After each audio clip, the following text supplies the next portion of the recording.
All right. Episode 1, RMC, right? Rock Solid Mammoth Chiropractic Company. Here we go. CrossFit Woolly Mammoth. Oh, I said Mammoth. Did you? Yeah. Oh. He did not say CrossFit though, so you're right. Yeah. My apologies. It's okay. Well, let's introduce ourselves. So let's start with you, Mr. Sure. Sir. I'm Dr. Sam Zehnder, founder and owner of Rock Solid Physical Therapy and Performance. So specialty in the active individual, whether that be CrossFit, running, triathletes, whatever. Just helping people move as best they can. And excited to be here. Episode 1. Well, thanks for being here. Thank you. Yeah. Right down the street. How did you come up with your name? It's a good question. So a big part of it is actually more of like a personal kind of religious reason. So rock solid being like rock solid faith. If this is going to work, it's going to be because it's going to work from Jesus Christ. But I also, on a professional level, want to help people build resiliency, be healthy as much as they can be. So, not the kind of clinician who's going to just kind of get you to good enough. I want to try to get you as best we can. So, kind of build toughness because life's tough. So, got to stay strong for it. Wow. I did not know that. Yeah, I didn't know that either. Yeah. Cool. It only took how many years for me to ask you that question? I've actually stopped counting how long I've known you. So, It's not worth the counting. yeah, it's not. Yeah. I'm Dr. Panno, clinic director and chiropractor at Chiropractic Company here in Mequon. I really help people move their bodies, improve their overall health by stabilizing their blood sugar, improving their nervous system, and working on any underlying alignment issues. And I do that through metabolic testing, metabolic issues, finding ways for them to better move, and then continuing to give better movement quality advice. And I'm going to wrap it up because I'm not a doctor. I'm Coach Klopp. I'm the owner of CrossFit Woolly Mammoth. A little about myself: bachelor's degree ex-phys, master's degree in organizational leadership administration. I've been doing this kind of stuff for almost 10 years. That's a good number. Wow. Strength conditioning was the background. That's how I started, and kind of just been running with this obviously new adventure of being a business owner for 3 years now. Cool. So, What inspired you to open up CrossFit Woolly Mammoth? What inspired me was the fact that I needed a new home to help all my friends and family members that I've created a good working relationship with over the last 5 years. So I moved from one spot to another, and then kind of just been running head first into the wall since. Is that what these panels are for? Yeah. The walnut? Yeah. I think that's from KO. Is that it? Yeah. Shout out KO. Yeah, name drop, here we go. It's all good. You didn't say your motivation. What brought you into chiropractic? So I've seen a chiropractor since I was 2 weeks old. And so when I was born, my parents were already smart and already seen a chiropractor. So when I was born, though, I had the umbilical cord wrapped around my neck. And so I was in the NICU for 2 weeks. And the first place my mom took me once I was released and all healthy and fine was in our home or family member's house, but it was my family chiropractor. So I got a baby adjustment at 2 weeks old before I was in my own home. So retrospectively, I like to think I was born to be a chiropractor that way. But I've grown up throughout wrestling and throughout all of childhood and high school time. Going to chiropractor was very normalized in terms of just preventative care. And then eventually the stars aligned and made sense that this is how I wanted to help people, because I knew I always wanted to be in the health profession. So Beautiful. Cool. yeah.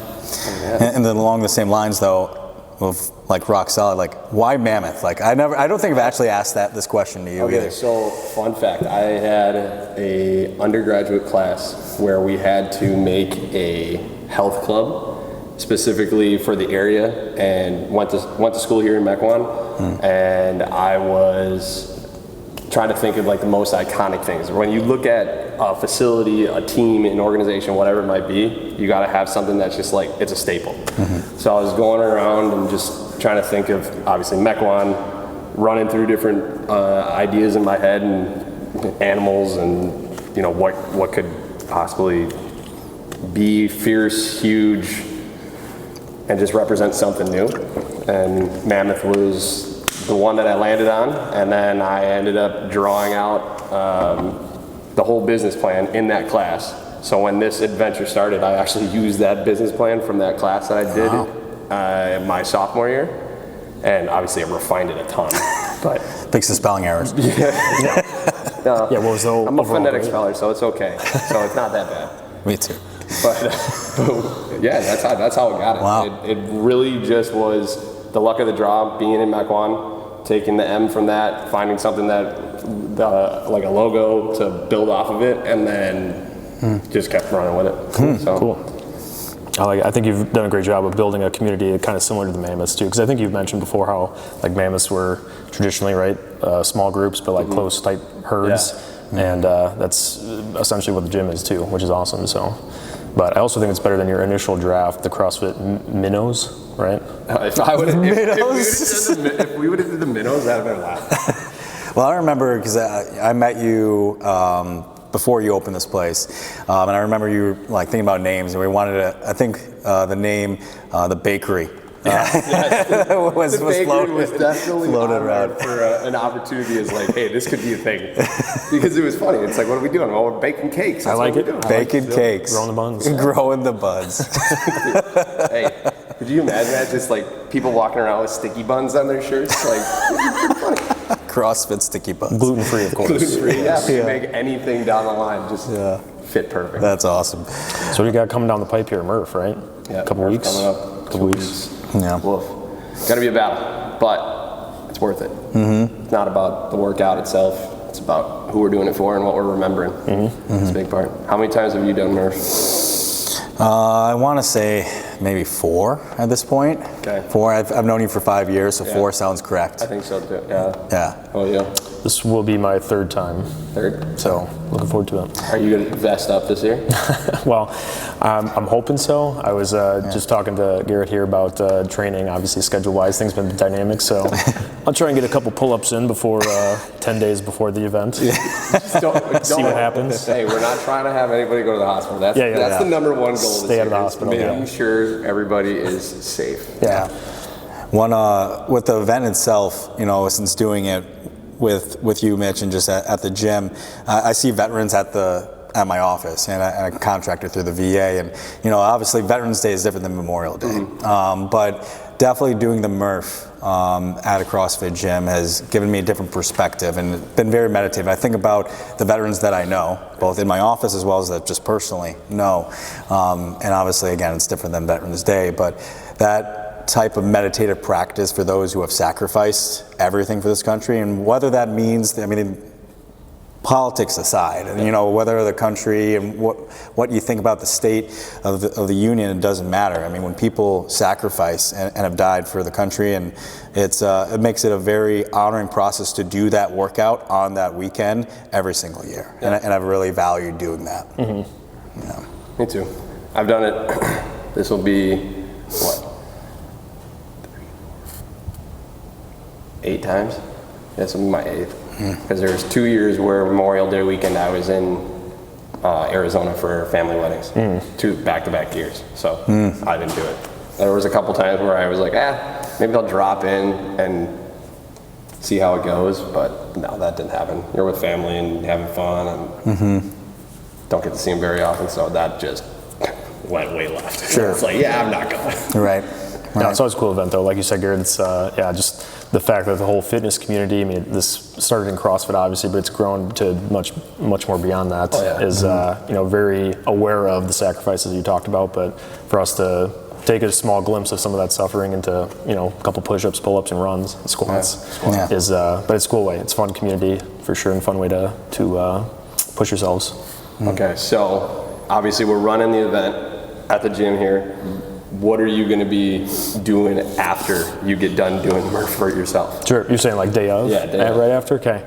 Well, Rock Solid will be here. We got the tent, get some compression boots on, things like that. Honestly, at that point, like that acute, I would tell anybody just like, you know, do what feels good. So, so I like some of that compression garment on my legs. Some people don't, you know, prefer that. But I'm just going to try to, keep the blood flowing a little bit. Obviously hydrate. You know, can't get enough water. That's a big one. That's huge. And then, maybe get some food in me. See how long my my typical oatmeal in the morning carries me. I might have to have 2 scoops in the morning.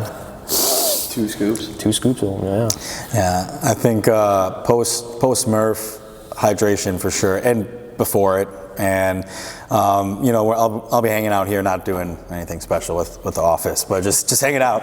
But just some FaceTime. Yeah, that's right. Just making friends. But I don't personally. I'm not going to be drinking any alcohol that day. And from a metabolic perspective, for me last year was interesting getting rhabdo and what I learned through that process and everything else. But for me, being type 1 diabetic, I want to make sure that my cells have every chance to recover and not hindered at all. So, just in general, when I'm talking to people too, like that hydration is important.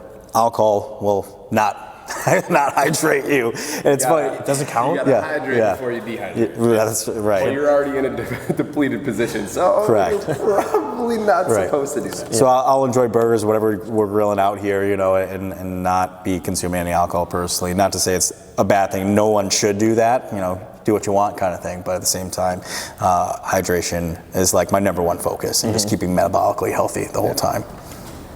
All right, what about you lost, man? Me? Yeah.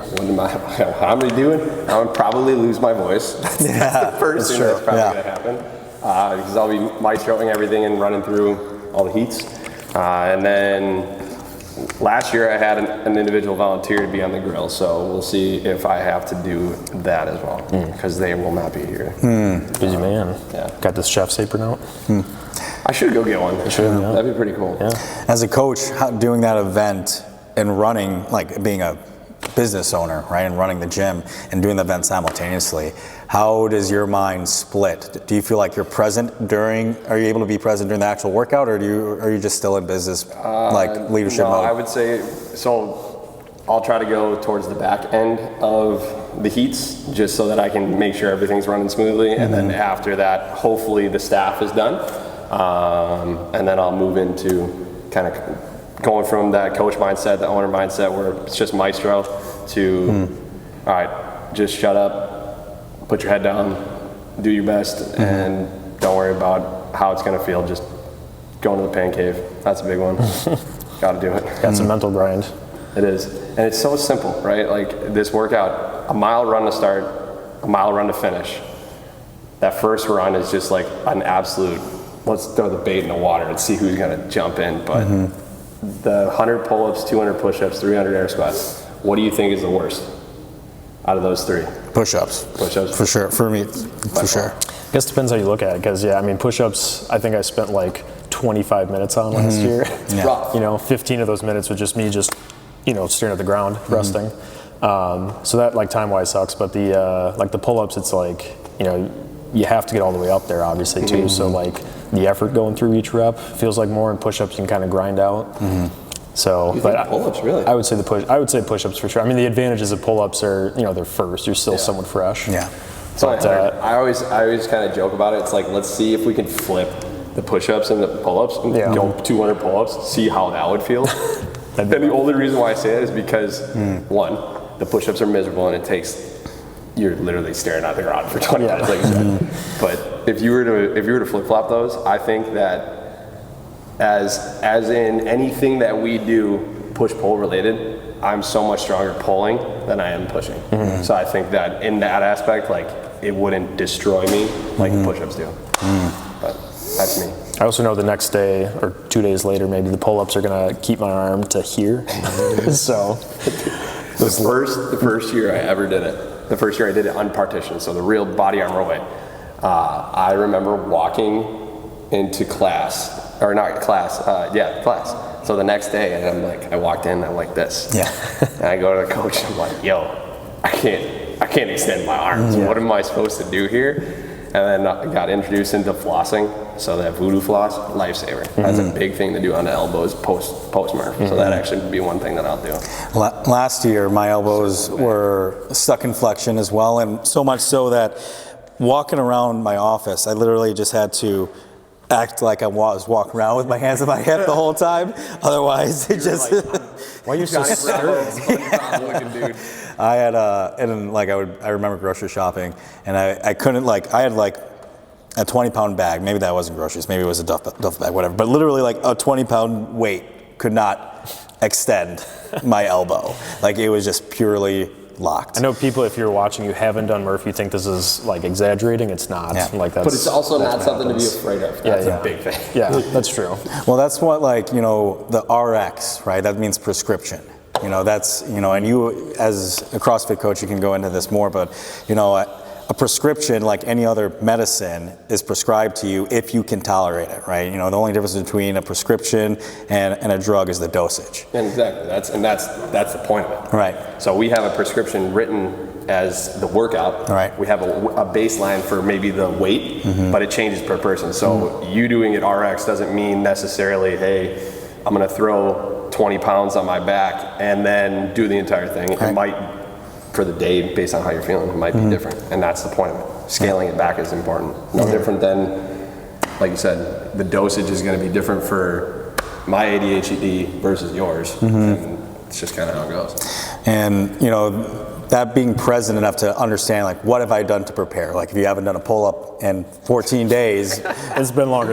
you know, you got to make the decision, can my body handle that, right? You know, or do I need to scale it back? What's CrossFit's tagline? Scaled or? Scaled for life. Scaled for life? No, I was thinking of like written for the best, infinitely scalable or something along. Infinitely scalable. Infinite. So like you can take that dosage, that prescription, and modify it to your needs at that time. Yeah. You know, I'm planning on doing it with a vest, but if I sleep like shit, something happens, you know, that week, you have to have the ego to change that prescription, or the lack of ego, and change it as needed, right? So, I mean, last year, I think your wife was about to have a kid, right? Yeah. And I'm sure that labor was still more painful than what you're doing with push-ups. I don't know. I mean, she delivered and the baby's healthy, but her arms were never locked up like this. So hot take, you're saying that the Murph is worse. I'm not saying anything. I'm just saying. Well, we all know the ladies are just strong. Right. Whose lats were more sore, you know? That was, there's definitely some mental stress too, which I think is important too for people to think about is, you know, it's not just the physical part, but it's, you know, leading up to it, how well you're sleeping, just in general, how's your stress level, you know, even as simple as like just relationships, right? Yeah. Like you got a lot going on in life, Totally. work, that all adds up, and I think a lot of times that gets neglected. But I mean, that pulls into every day though. Yeah. Not even specifically with Murph. Like, for sure. You got to make sure that when you walk in the door, your mind's right, and if it's not, check it so that you can just, hey, maybe you're just moving for 60 minutes, and that's going to be more beneficial than I'm going to throw 100% on my back, and Right. I'm going to squat it 50 times, and then I'm going to feel even worse because my knee hurts now. Keeping people moving. That's a good point. I mean, there's obviously, you know, tons of different answers you could pick. I think from a physical therapist perspective, hardest part is honestly more mental rather than physical. I think a lot of people have very different beliefs on not just movement, but also on pain, right? Some people, they feel pain and they're like, oh, that's great. Like that means like I'm pushing my body. Right. That's a big one. Or they don't know what it is. Other people, though, they have pain and they think like, oh, it must be probably a worst case scenario. So I think the hardest part is navigating through those beliefs and being like, okay, like, yeah, you're going to have some pain. It's part of being human to an extent. And, you know, sometimes it goes away fast, sometimes not. But, you know, getting that mindset right is probably the hardest part for a lot of people. I think kind of more along the lines of the conversation we were just having is being present enough to understand what is going on. In my practice, I see people forget what's going on in their lives all the time, and it can be really easy to focus, I want to do this workout, or I want to do this thing, without taking the time to understand what have I actually done to prepare, you know, physically for my knees, for my shoulders, my back, whatever else, you know, leading up to this. And people can easily be overconfident in themselves or underconfident in themselves and think they have to change how they move because of it. So for people to continue to move, they really need to be able to remember what they have done and take a second and say, okay, how have things been going, and can I continue to do it this way? Because if you think of yourself as your high school athlete version of yourself and you're in your 35th year of life, like that's not gonna operate really well, right? Let alone if you're in your 40s or 50s. But if you say, hey, I am 42 years old. I've been doing CrossFit for a long time, but and I've been staying healthy, but you know, I have these other things going on. I think being able to see what's going on in your life currently and then make that decision based off that current moment. I think just being present enough to understand what your life is happening right now and then make the proper choices from there. about from coaching perspective? I'd say from the perspective that I can view to be we can say life or death. The life or death of you actually going through and following what's at hand, right? Whether it's picking up a rock and doing it right, or cutting a tree down and making sure that you can clean it up.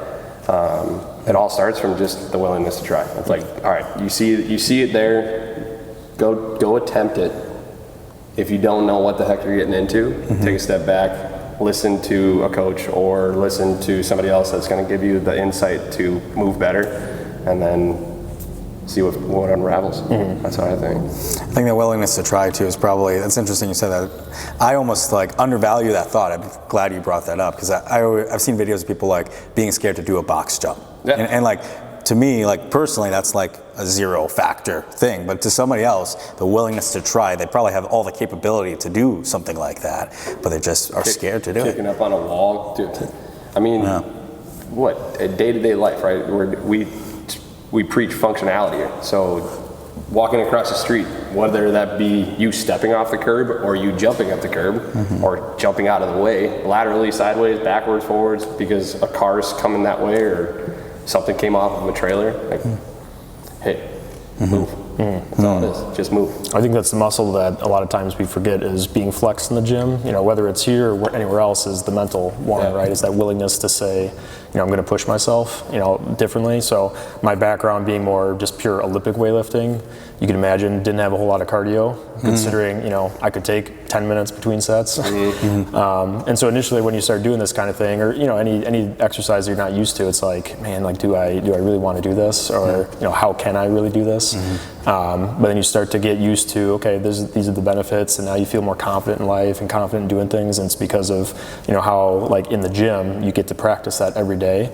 I think that's a lot of carryover some people don't see, and, you know, they might see something like you said, like a handstand push-up or whatever, and they're like, well, when am I going to do that in life? Like, why am I ever going to keep Yeah, probably not. But it's training different modalities and having fun that way. Like, you don't have to think high skill, those skills that a gymnast need to do, right?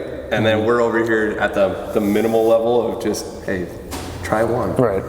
Now, if you lose your contact, sometimes you have to position yourself, right? Look on the ground that way. But I mean, we just go to the most basic, movement of the burpee, right? Yeah. That everybody hates them. And actually, fun fact, that was a military man's last name that came up with that. Really? Yeah. I don't know that. Yeah. So John Burpee. I don't know. That's Is it John? I don't know. I don't remember the first name. Hadn't pulled the name up. Is it John? No. Look up the guy's last name. Look up. It's like Sergeant Burpee. Yeah.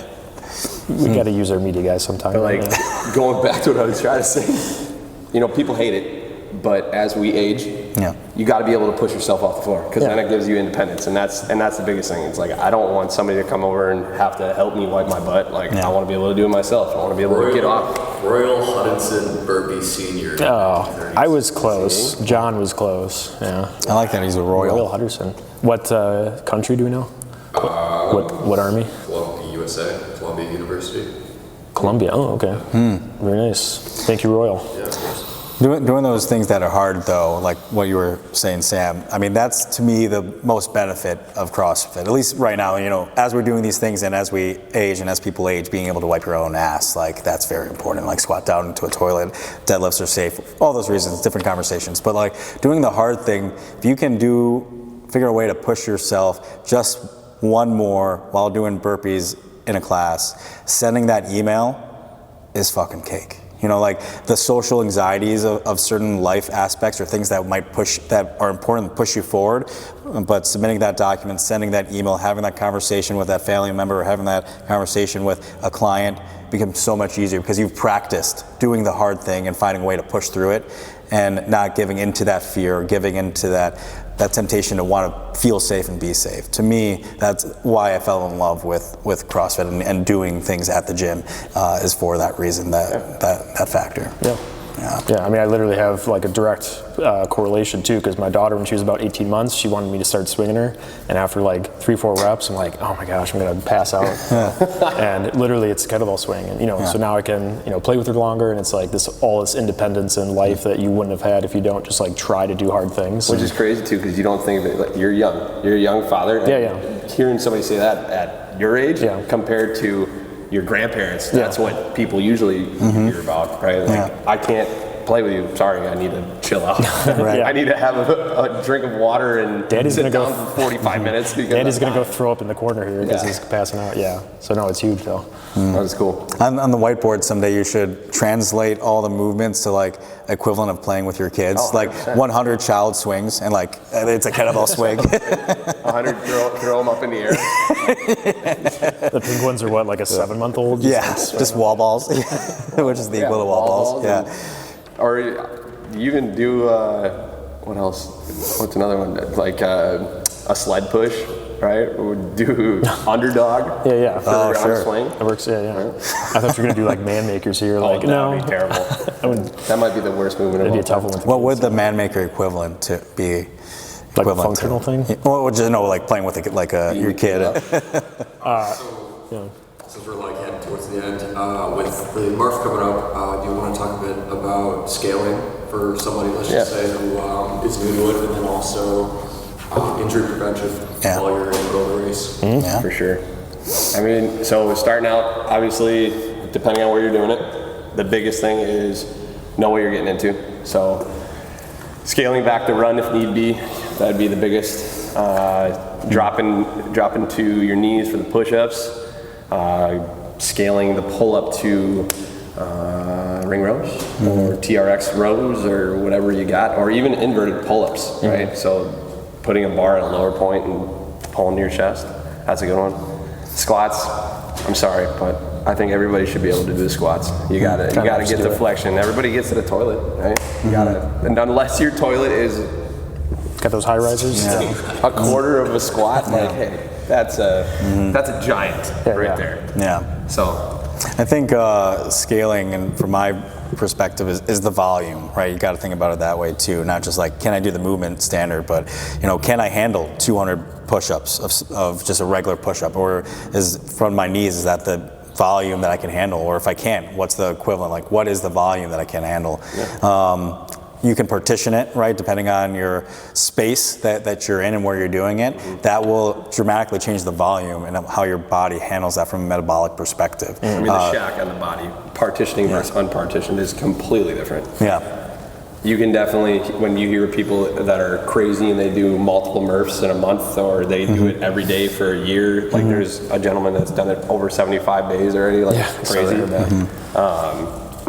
But yeah, it just comes down to what can you handle? That's for sure. As far as injury prevention, I mean, I think, in my opinion, the best way to prevent injury is going to be to prepare for the event, obviously. So, during the event, if you haven't done anything, any training for it, and you're like, oh, I'm just going to go 100% all in, it's kind of late at that point. So, number one is going to be prepare for it. But, you got to be honest with yourself too. There's a difference between genuine pain, genuine injury versus like, okay, I'm just pushing my body. And if you're having 8, 9, 10 out of 10 pain during an event, like definitely let's address that, maybe dial it back.